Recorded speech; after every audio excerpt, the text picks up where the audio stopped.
guys, so let's do the Tori Pocket. You already saw what it was in the description anyway. So the Tori Pocket is an 8 by 12 rectangle. This is the entire pocket. We just need one piece.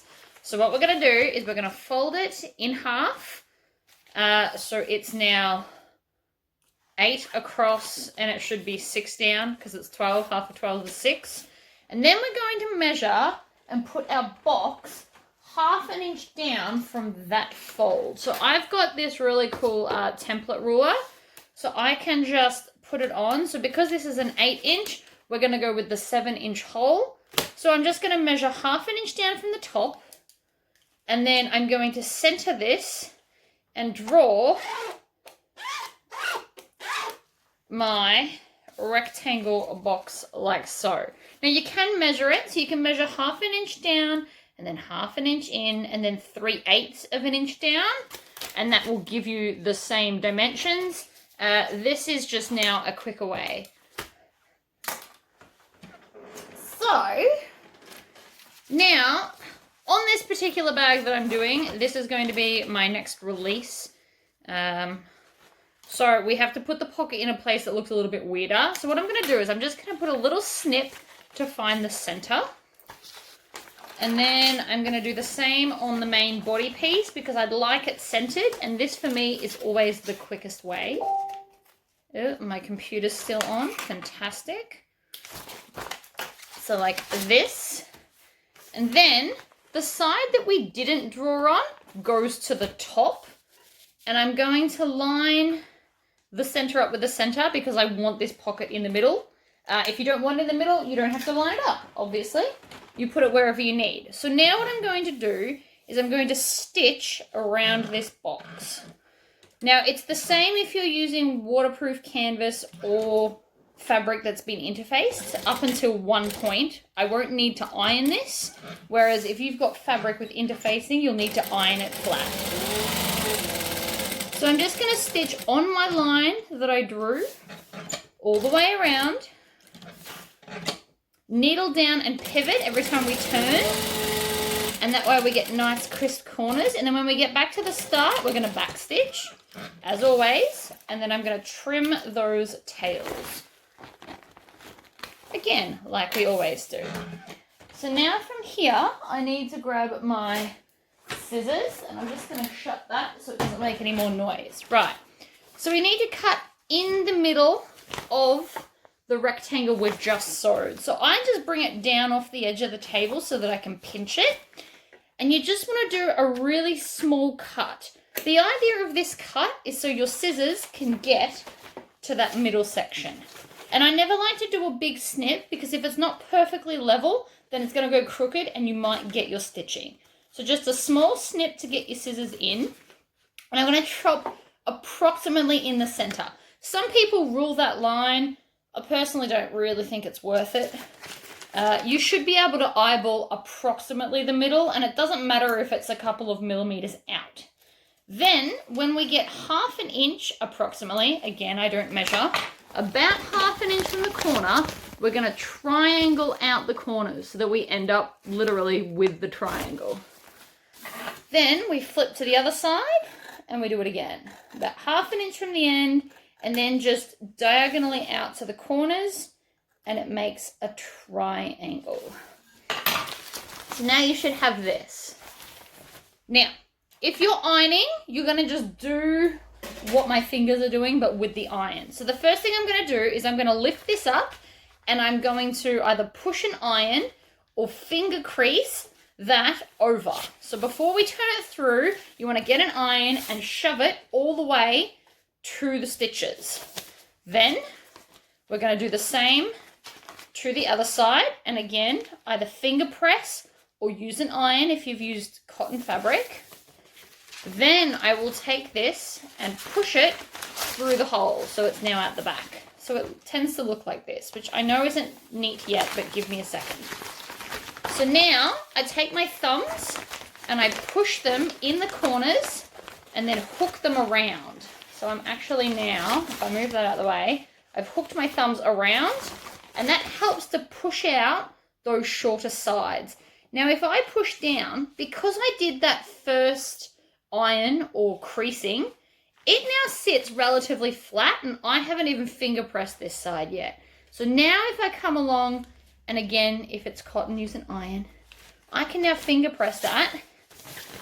And look, how good's that? That is, I know it's not really sitting flat right now, but that laying down flat, that is quite a flat pocket. So it's all about that pre-ironing or finger pressing in my particular case. But so I'm just making sure that I've got no crazy ripples in the corner. So this needs to be sitting flat. You also want to switch it over and check if it's flat on the back. Now, if it's not, grab it and just, it's like a half Tori squish. So we're just going to wiggle it until it lays flat. And then again, so we just grab that corner piece and just kind of wiggle it back and forth. But just the one, we're not doing both of them. So it's like a half Tori squish, just to help that sit nice and flat. So I'm happy with that side, so we're going to flip it back over. Now we need our zip. Now this is an 8-inch piece of zipper tape. So the idea is that you want it the same length as your fabric, because we want to stitch over these ends so that we don't have to finish them. Then I'm going to take my zipper pull. I always put the left side in first, about halfway, and then hold it in my fingers like this. Then I'm going to separate it about 2 or 3 inches. You don't want to go all the way because that's a whole new problem. And then I'm going to put the other side in. Now I'm looking down into the zip to make sure that I can see that both halves are sitting evenly. Then I put the back of my finger against the zipper, and I use these 2 fingers to kind of pull it around my finger like this. And then if you wiggle this left to right, it will pull the zipper on for you.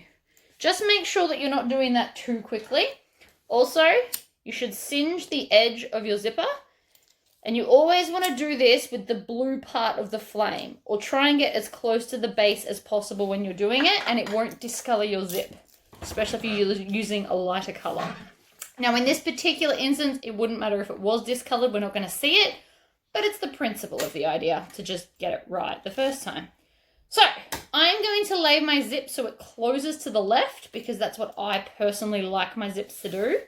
And then I'm going to just pick this up, making sure that all of this is flat, lay it over the top. And you want to get your zipper teeth in the center, and then you want to check to make sure that you've got a little bit of the zip hanging out over the edge here. Then we're going to lift up our foot, and we're going to stitch and then back stitch, because we always back stitch. And then needle down, and we're going to pivot.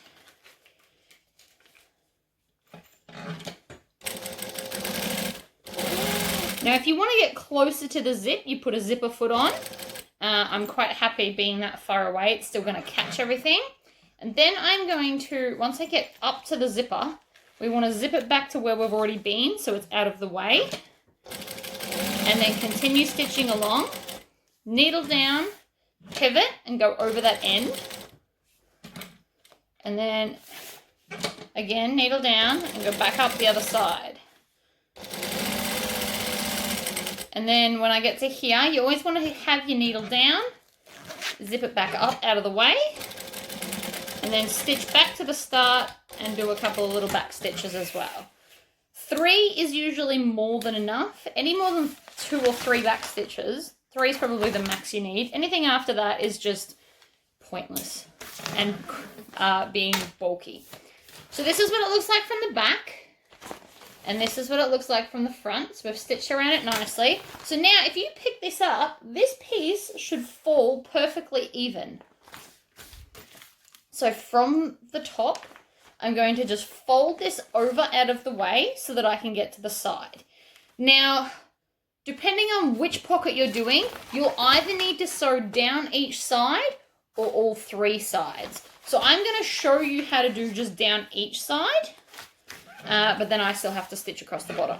So we're just going to fold this back and get our foot as close to that seam as we can. We're going to stitch and back stitch, and then sew all the way to the bottom. So you want to make sure that you run over the zipper. That is very important. If you're using a metal zipper, remove the teeth from this section. Don't run over the metal teeth or the resin teeth. You can manually crank your way between the teeth, but I mainly just use nylon zip, so I can just run straight over it. So now I'm, again, working from the top, folding this over, but I'm going to start from the bottom and work my way up so that the bulk of all of this is outside of the throat area. And we're going to backstitch and then go up and then backstitch at the other end. Trim off your tails. Always trim your tails. And so now that pocket, if I needed it to, you could turn your bag through there because you've left the bottom open. I actually need to close it, so I'm just going to stitch across the bottom. You could have also done that in like one move, so you've only got one lot of tails to cut instead of 3. But that is a Tori Pocket. 8 by 12 inches, fits almost every bag that I make. And if I need a bigger pocket, I will actually do the 8 by 12, but I'll make 12 the shorter side and then do 12 by 16 to make a really large pocket for overnight bags. But there you go. That is the Tori Pocket.